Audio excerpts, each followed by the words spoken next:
اما بعد اعوذ باللہ من الشیطان الرجیم بسم اللہ الرحمن الرحیم وَإِن كُنتُمْ فِي رَيْبٍ مِّمَّا نَزَّلْنَا عَلَىٰ عَبْدِنَا فَأْتُوا بِسُورَةٍ مِّن مِّثْلِهِ وَادْعُوا شُهَدَاءَكُم مِّن دُونِ اللَّهِ إِن كُنتُمْ صَادِقِينَ صدق اللہ العظیم ان اللہ وملائکتہ یصلون علی النبی یا ایہا الذین آمنوا صلوا علیہ وسلموا تسلیما الصلاة والسلام علیک یا سیدی یا رسول اللہ وعلی آلک واصحابک یا حبیب اللہ الصلاة والسلام علیک یا نبی اللہ وعلی آلک واصحابک یا نور اللہ۔ حمد و صلاۃ کے بعد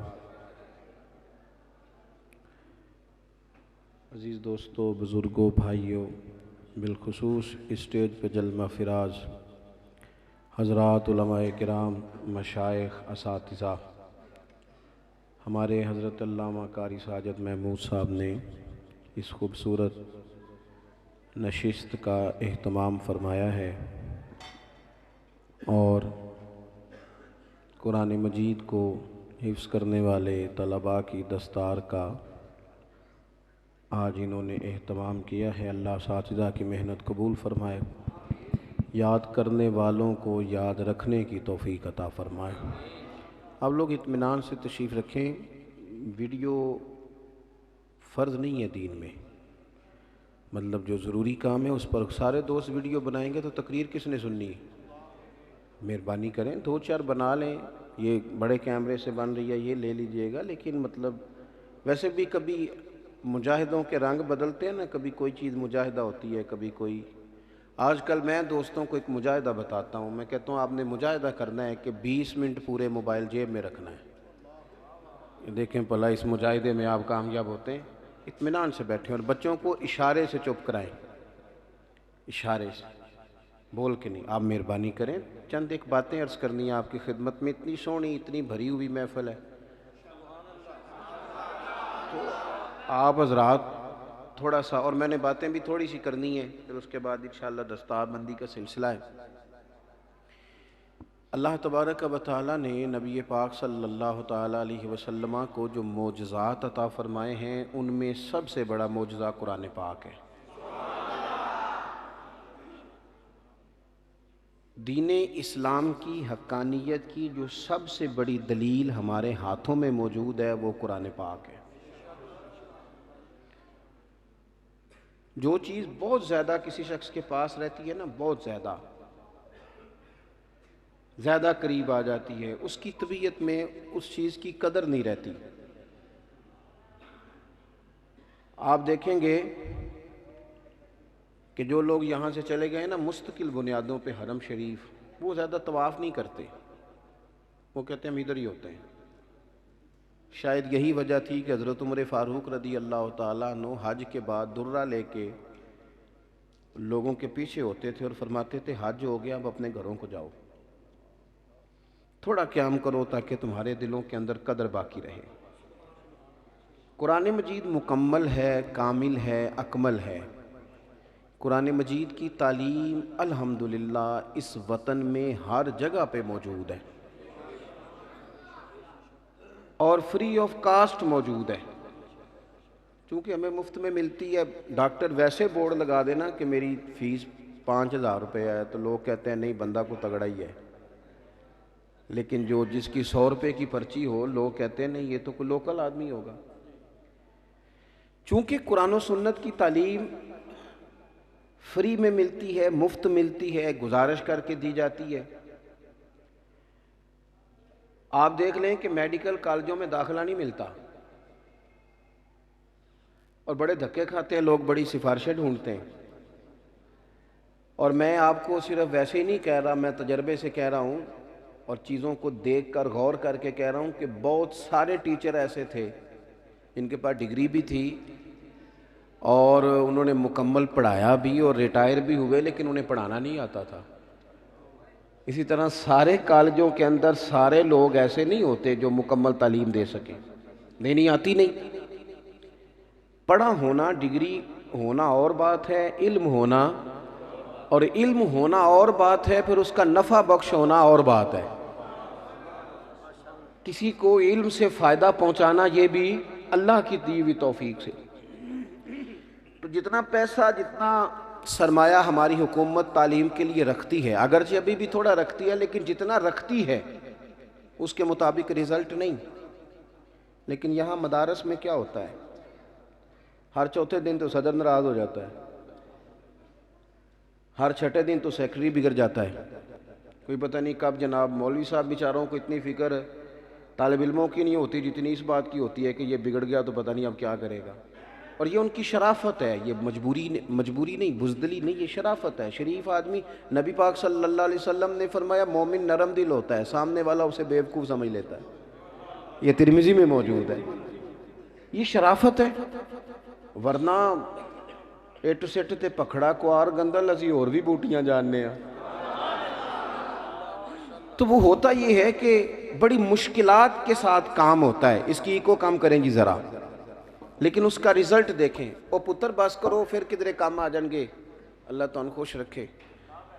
آپ مہربانی کریں، تھوڑی بات سنیں، اللہ آپ کو جزائے خیر دے۔ کوئی سالانہ بجٹ نہیں رکھا جاتا مدارس کے لیے، کوئی ایسا خاص اہتمام نہیں، لیکن اللہ کی توفیق ہے نا، ہمارے مدارس رزلٹ، حالانکہ بڑی کمزوریاں ہیں، بڑی غلطیاں ہیں، بڑی چیزیں ایسی ہیں جو ٹھیک کرنے والی ہیں۔ میں نے تو تنظیم میں خط لکھا تھا کہ ہر شخص کو آپ اجازت نہ دیں مدرسہ کھولنے کی، اس کا بھی کرائیٹیریا مقرر کریں، کون کھول سکتا ہے، کھانے کا سٹیٹس کیا ہونا چاہیے۔ یہ ساری باتیں اپنی جگہ پہ موجود ہیں، لیکن اس کے باوجود مدارس کا رزلٹ یہ ہے کہ رمضان المبارک میں مسجدیں تھوڑی ہوتی ہیں، حافظ زیادہ ہوتے ہیں۔ یہ نہیں ہوتا کہ کوئی مسجد رہ گئی یہاں قرآن پاک سنانے والا نہیں ملا، بلکہ یہ ہوتا ہے کچھ حافظ رہ گئے جنہیں مسجد کوئی نہیں ملی۔ یہ وہ خدمات ہیں جو علماء کر رہے ہیں، علماء جو ڈیوٹیاں کر رہے ہیں۔ قرآن مجید فرقان حمید سے کفر نے سازش کر کے لوگوں کو دور کیا ہے۔ آپ پوچھیں گے نا کسی بندے سے کہ اپنا قرآن جی ٹھیک کر لو، تو وہ کہے گا میری زبان موٹی ہو گئی ہے، اب نہیں مجھ سے پڑھا جاتا۔ یہ کل کمپیوٹر آیا ہے دفتروں میں، تو وہ ملازم، میں کبھی اپنے والد صاحب کے ساتھ جاتا تھا پٹوار خانے، تو پٹواری صاحب نا کپڑے پہ نقشہ بنایا ہوتا تھا، وہ آگے بچھاتے تھے۔ اب آ گیا کمپیوٹر، کبھی جاتے تھے کسی بینک میں، کسی ایسے دفتر میں، تو جب اوپر سے رجسٹر اترتے تھے تو وہ کھاتا بھی بندہ دیکھ کے جاتا تھا، اور گرد اتنی پڑتی تھی کہ گھر جا کے نہانا بھی پڑتا تھا۔ اب وہ کمپیوٹر آیا ہے تو کسی ایک نے بھی نوکری چھوڑی ہے کہ میں نہیں کر سکتا، مجھ سے نہیں سیکھا جاتا؟ کسی نے کہا ہے میری زبان موٹی ہو گئی ہے، میں 50 سال کی عمر میں ٹریننگ لیتا پھر وہ کمپیوٹر کی؟ مجبوری تھی نا۔ اور میرے بھائی اگر 60,000 کی 40,000 کی نوکری بچانے کے لیے کمپیوٹر سیکھا جا سکتا ہے، موبائل سیکھا جا سکتا ہے، واٹس ایپ سیکھا جا سکتا ہے، تو دین ایمان بچانے کے لیے قرآن بھی سیکھا جا سکتا ہے، یہ بھی کیا جا سکتا ہے۔ صرف اس کی اہمیت کو سمجھیں، اس کی۔ اب اس کے لیے لوگوں نے کیا کیا؟ ڈائریکٹ قرآن پر لوگ حملہ کرتے تو مسلمان کبھی برداشت نہ کرتے۔ کفر نے کیا کیا ہے؟ کفر نے سازش یہ کی ہے کہ اس نے قرآن مجید پر تو معاذ اللہ ڈائریکٹ حملہ نہیں کیا، اس نے علماء کی قدر کم کر دی۔ سوسائٹی کے اندر مدارس سے دینیہ کی اہمیت کم کر دی، لوگوں کا ذہن بن گیا کہ یہ تو چندوں پہ پلنے والے لوگ ہوتے ہیں۔ یہ ایک ایسا ماحول کریٹ کیا گیا اور لوگوں کو اس طرح سے بنا دیا گیا کہ ان کی سوچیں محدود کر دی گئیں اس حوالے سے۔ اب آپ دیکھیے کہ جی نعرہ تکبیر، اچھا نعرہ رسالت، نعرہ تحقیق، علماء اہل سنت۔ تو حضرات، میں نے جو آیہ کریمہ قرآن مجید کی پڑھی، وہ جو بات میں نے شروع میں کی کہ قرآن پاک نبی پاک صلی اللہ تعالیٰ علیہ وسلم کا سب سے بڑا معجزہ ہے۔ آپ دیکھیے اللہ کریم نے فرمایا جب مکے کے کفار ایک بات عام کرتے تھے، وہ تو اس بات کو ماننے کو تیار ہی نہیں تھے کہ حضور کا وحی کے ساتھ رشتہ ہے۔ وہ تو معاذ اللہ بالکل تسلیم نہیں کرتے تھے، اور انہوں نے جو مین چند چیزیں لوگوں کو گمراہ کرنے، ہر بندہ نا اپنے حق میں کچھ کہانیاں بناتا ہے، جھوٹے سے جھوٹا آدمی بھی کبھی پنچایت میں آپ بیٹھے ہیں تو اس نے بھی کوئی کہانی اپنے حق میں بنائی ہوتی ہے، دو بندے لڑ پڑے ہیں تو جس نے مارا ہوتا ہے نا وہ بھی کہہ رہا ہوتا ہے کہ میرے پاس بھی کوئی کہانی، انہوں نے بھی کچھ کہانیاں بنائی تھیں قریش مکہ نے۔ ایک کہانی یہ تھی کہ دیکھو جی معاذ اللہ اچھے بھلے رہ رہے تھے، انہوں نے آ کے لڑا دیا ہے، سارے بت پوج رہے تھے، انہوں نے آ کے جب توحید کی بات کی ہے تو ایک بھائی ادھر ہو گیا ہے کدھر ہو گیا ہے، یہ کہانی سناتے تھے۔ ایک کہانی یہ سناتے تھے کہ اتنے مہنگے غلام خریدیں، اب یہ کہتے ہیں غلام تمہارے بھائی ہیں، جیسا خود کھاؤ ویسا انہیں بھی کھلاؤ، جیسا خود پہنو ویسا انہیں بھی پہناؤ، ہمارے غلاموں کو ہمارے سامنے کھڑا کر، یہ کہانی بنائی تھی، اور یہ قبول کرتے تھے بعض کمزور لے۔ ایک کہانی یہ بنائی تھی کہ معاذ اللہ ثم معاذ اللہ حضور تو شاعر ہیں، یہ بیٹھ کر بناتے ہیں گھر میں یہ شاعری، اور یہ دل مو لینے والی باتیں سناتے ہیں، اور بعد میں معاذ اللہ کہتے ہیں یہ اللہ کی طرف سے ہے۔ اس پر بڑے دلائل دیے قرآن مجید نے کہ اگر یہ غیر کی طرف سے ہوتا تو پھر تم اس میں اختلاف بھی پاتے، اس میں بڑی باتیں کی، لیکن ایک بات قرآن مجید نے بطور چیلنج کی، یہ نوجوان میری طرف دیکھیں، ایک بات بطور چیلنج کی قرآن پاک نے۔ عرب کے لوگ تو دوسروں کو اجمی کہتے تھے، گنگا کہتے تھے اپنے سامنے، بڑے فصیح و بلیغ اور بات کرنے کا بڑا سلیقہ، اور کوئی بول نہیں سکتا تھا ان کے سامنے۔ تو اللہ تعالیٰ نے فرمایا کہ اگر تم کہتے ہو نا کہ یہ اپنے پاس سے بنا کے لاتے ہیں تو تم بھی تو بڑے فصیح بلیغ ہو نا، بڑے دعوے کرتے ہو، تمہارا بھی تو بہت بڑا خیال ہے نا، تو وَإِن كُنتُمْ فِي رَيْبٍ مِّمَّا نَزَّلْنَا عَلَىٰ عَبْدِنَا، اگر تمہیں کوئی شک ہو اس میں جو ہم نے اپنے بندہ خاص پہ نازل کیا ہے، اگر کوئی شک ہو تو کھلا چیلنج ہے، فَأْتُوا بِسُورَةٍ مِّن مِّثْلِهِ، اس جیسی ایک صورت تم بھی بنا کے لاؤ نا اس جیسی۔ اور نوجوانوں تقریر نہیں کر رہا، قرآن مجید کی آیت پڑھ رہا ہوں، خدا را کچھ چیزوں کو تو یاد رکھنا سیکھو یار، کچھ چیزوں کو تو یاد رکھو۔ کہا ایک سورت قرآن پاک کی کوئی بنا کے لے آئے، ذمہ داری دیکھیں کس طرح کی امت مسلمہ کی لگائی کہ تمہارے ہاتھوں میں جو معجزہ دیا ہے وہ ایسا ہے کہ کوئی شخص اس کی دلیل کو توڑ نہیں سکتا۔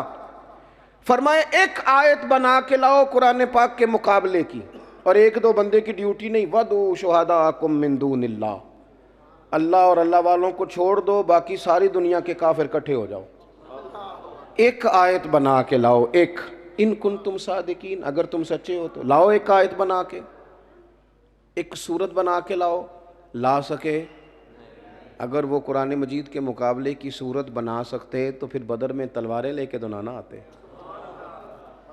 پھر احد کے اندر لڑنے تو نہ آتے، ان کے پاس دلیل نہیں تھی تو تلوار لے کے آئے۔ قرآن مجید کا کوئی مقابلہ کر سکا؟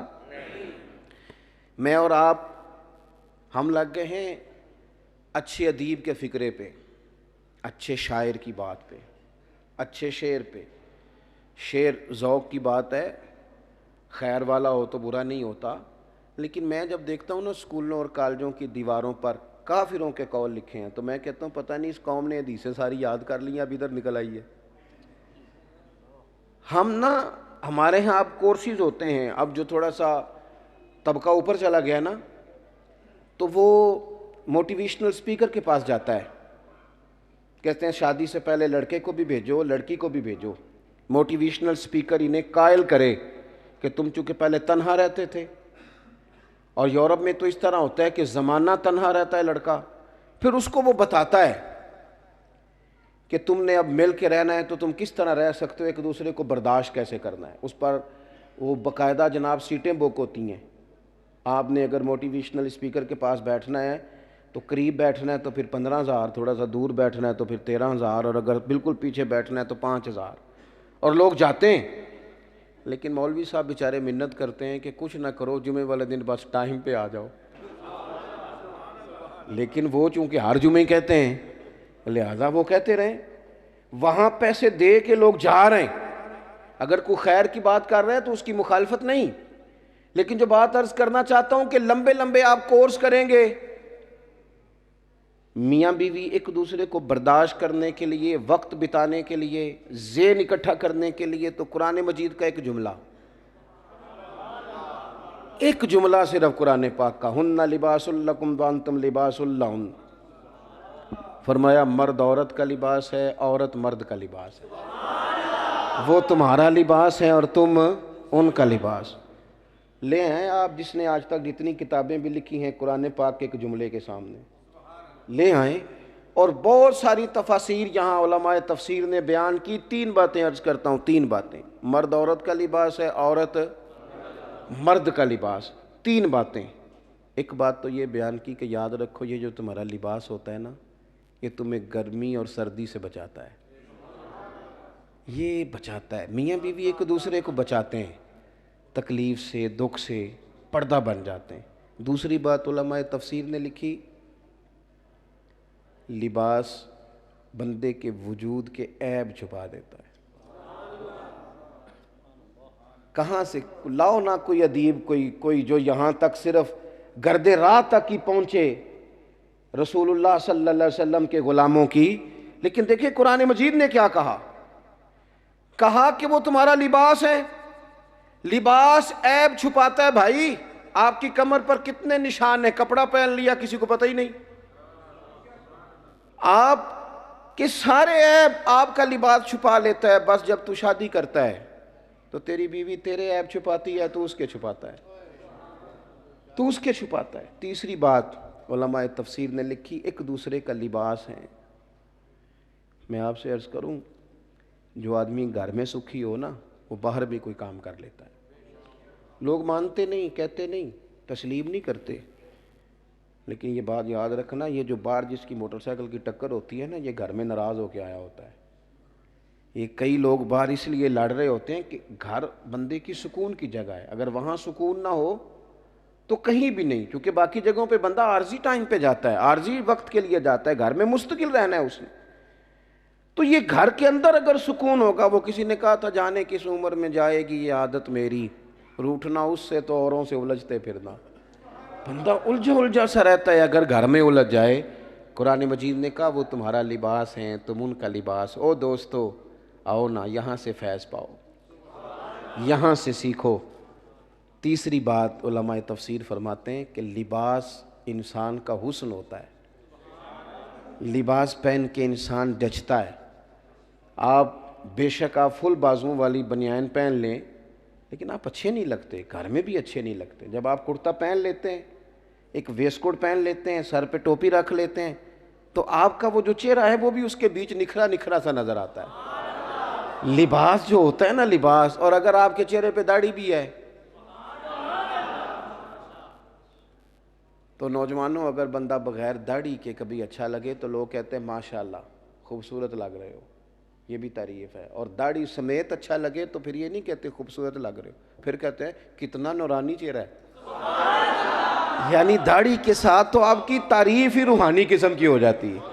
اب یہ نہیں کہتے خوبصورت لگ رہا ہے، سونا لگ رہا ہے، اب کہتے ہیں کتنا، تو اب تو تعریف ہی بدل گئی، بالکل انداز ہی بدل گیا۔ تو قرآن مجید جو آپ کو گائیڈ لائن دے گا اور قرآن پاک جو آپ کو قائل کرے گا، وہ آپ کو کسی اور جگہ سے میسر آ سکتا، لیکن شرط یہ ہے کہ اسے رہنما بنائیں، مقتدا بنائیں۔ ایک دو گزارشات اور کرنی ہے، بات کو سمیٹتا ہوں۔ دیکھیں یہ جو مدارس دینیہ کے طلباء ہیں نا، انہیں صرف مالی تعاون کی ضرورت نہیں ہوتی۔ بچے ہمارے مدرسوں میں روٹی کھانے نہیں آتے، روٹی تو ان کو گھر میں بھی ملتی ہے۔ یہ تو سوسائٹی کے اندر ایک مہذب شہری بننے کے لیے آتے ہیں۔ میں کچھ عرصے سے محسوس کرتا ہوں کہ مدارس کو مالی تعاون سے زیادہ اخلاقی تعاون کی ضرورت ہے۔ آپ نہ ان بچوں کو تھپکی دیں، ان کو کہیں بلے بلے، کیا بات ہے تم نے قرآن پاک یاد کر لی، کیا بات۔ اگر ایک قرآن مجید حفظ کرنے والے بچے کو دیکھو نا، میرے بھائی گھر میں بیٹھ کے ڈاکٹر کی مثال بھی تو دیتے ہی ہو نا، اور پترا فلانے دا منڈا پھر ڈاکٹر بن گئی تو تو کہاں رہ گیا، فلاں کا دیکھ انجینئر بن گیا۔ اگر تھوڑی سی نا حوصلہ افزائی، اور اگر میں نے کہہ چکا ہوں کہ بڑی کمزوریاں ہیں مدارس میں، پر کمزوریاں کہاں نہیں ہیں، ہر جگہ ہی ہوتی ہیں، انسان کبھی مکمل بھی ہوتا ہے۔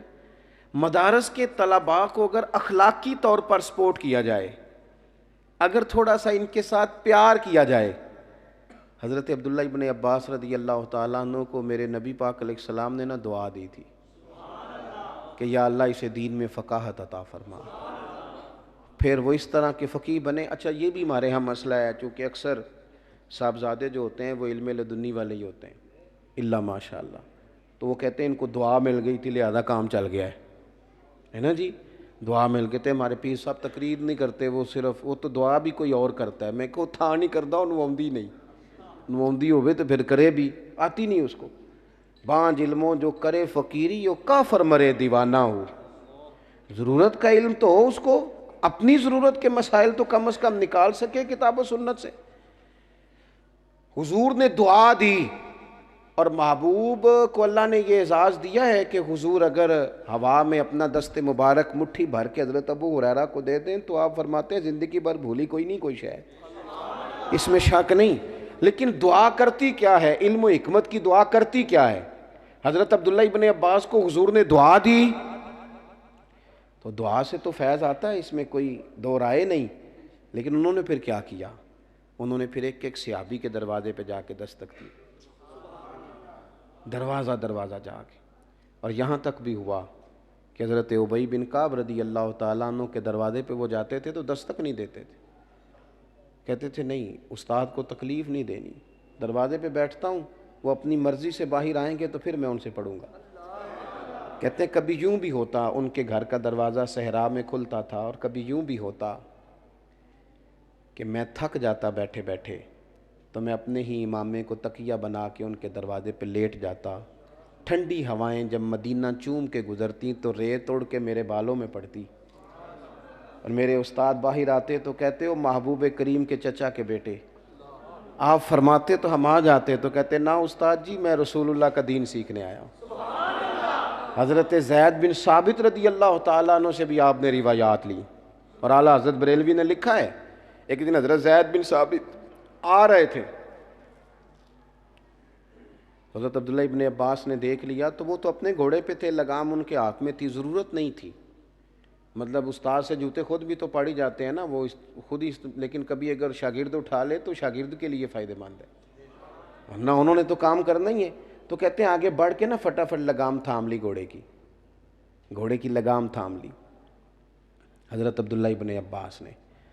تو جناب زید بن ثابت رضی اللہ تعالیٰ عنہ فرمانے لگے آپ کیا کر رہے ہیں؟ تو حضرت عبداللہ ابن عباس فرمانے لگے ہمیں سکھایا گیا ہے علماء کا ادب کرنا ہے، سکھایا گیا ہے۔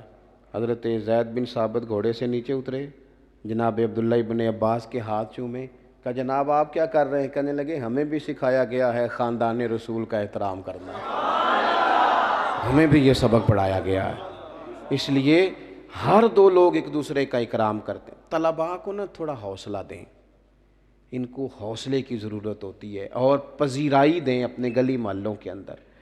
مدارس کی جو اچھی باتیں ہیں ان کو بھی تو ڈسکس کریں نا۔ یہاں اگر 100 کے قریب طلباء تعلیم حاصل کر رہے ہیں تو یہ کوئی اس کو NGO نہیں چلا رہی، کوئی جناب بہت بڑا مالدار آدمی نہیں چلا رہا، تو میرا خیال ہے 100 بچے اگر صبح سے شام تک کسی ادارے میں بیٹھ کے پڑھیں تو یہ بڑا قابل تحسین ہے، اس پر کلام ہونا چاہیے۔ تو مدارس کو اخلاقی طور پر سپورٹ کریں۔ اللہ تبارک و تعالیٰ کی بارگاہ میں دعا ہے اللہ قرآن مجید کا صحیح فہم ہمیں عطا فرمائے، دین کے ساتھ ہمیں جوڑ دے۔ اور نوجوانوں اب بڑی آسانی ہو گئی ہے، اب تو اہل حق بھی بڑی بڑی جگہوں پر الحمدللہ خدمات سر انجام دے رہے ہیں، آن لائن کلاسز ہیں۔ آپ کبھی آئیں تو صحیح، یہاں مدارس کے ماحول کو کبھی وزٹ تو کریں، تنظیم کا کورس دیکھیں، دیگر کورسز دیکھیں۔ آپ کو نا یہ جو ڈپریشن اور ٹینشن بہت زیادہ پھیل گئی ہے نا، اگر آپ کبھی اس طرف توجہ کریں نا تو ہمارا یہ جو طبقہ ہے مدارس کا، اس میں آپ کو چلیں آزمائشیں پریشانیاں تو ملیں گی لیکن ڈپریشن کے مریض نہیں ملیں گے، نفسیاتی لوگ نہیں ملیں گے، اس لیے کہ کتاب و سنت سب سے پہلا فائدہ انسان کا یہ کرتی ہے کہ اسے انشراح صدر، قلبی سکون، اطمینان اسے اللہ تعالیٰ عطا کرتا ہے، اطمینان۔ تو یہ ایک ایسی جگہ ہے جہاں آپ تھوڑا سا رجوع کریں، اور رات کی کلاسز لے کے آپ دین کو پڑھیں، کتاب و سنت کی طرف اپنی رغبت پیدا کریں۔ آپ محسوس کریں گے کہ یہ جو علم ہوتا ہے نا یہ بندے کو بااعتماد کرتا ہے، انسان گھبراتا نہیں. سوسائٹی میں کسی جگہ بھی اسے بٹھا دیا جائے تو وہ بااعتماد ہوتا ہے کہ میرے پاس مطالعہ ہے، میں جانتا ہوں.